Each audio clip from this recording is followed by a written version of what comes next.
মধ্যপ্রাচ্যের অন্যতম প্রভাবশালী দেশ ইরানের সদ্য প্রয়াত প্রেসিডেন্ট ইব্রাহিম রাইসিকে বহনকারী হেলিকপ্টারটি ৪-০ বছর থেকে ৫-০ বছরের পুরনো বলে ধারণা করেছেন বিশেষজ্ঞরা। সোমবার ২-০ মে সামরিক বিশেষজ্ঞদের বরাত দিয়ে এ তথ্য জানিয়েছে আল জাজিরা। রাইসিকে বহনকারী বেল ২১২ মডেলের হেলিকপ্টারটি গত রোববার ১-৯ মে পূর্ব আজারবাইজান প্রদেশের জোলফা এলাকার কাছে দুর্ঘটনার কবলে পড়ে বিধ্বস্ত হয়। এ ঘটনায় রাইসিসহ হেলিকপ্টারের সব আরোহী নিহত হয়েছেন।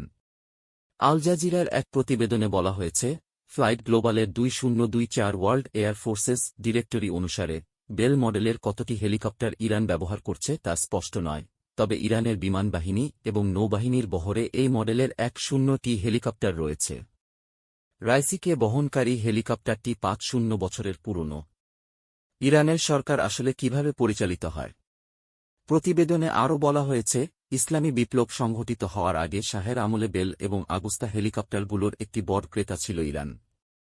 এই কারণে ওই সময় মধ্যপ্রাচ্যের বৃহত্তম সামরিক হেলিকপ্টার শক্তি হয়ে উঠেছিল মধ্যপ্রাচ্যের এই দেশটি।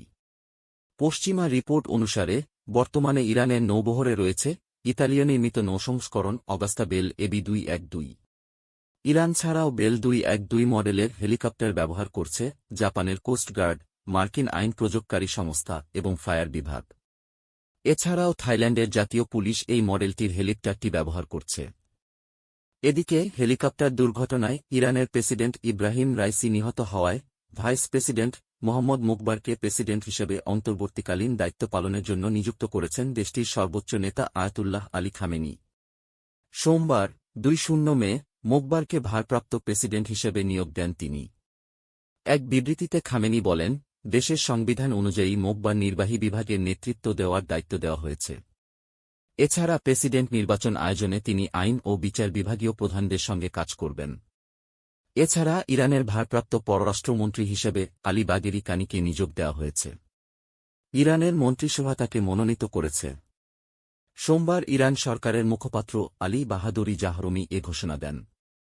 2021 সালের সেপ্টেম্বর থেকে আলী বাগেরি উপপররাষ্ট্রমন্ত্রী হিসেবে দায়িত্ব পালন করে আসছিলেন।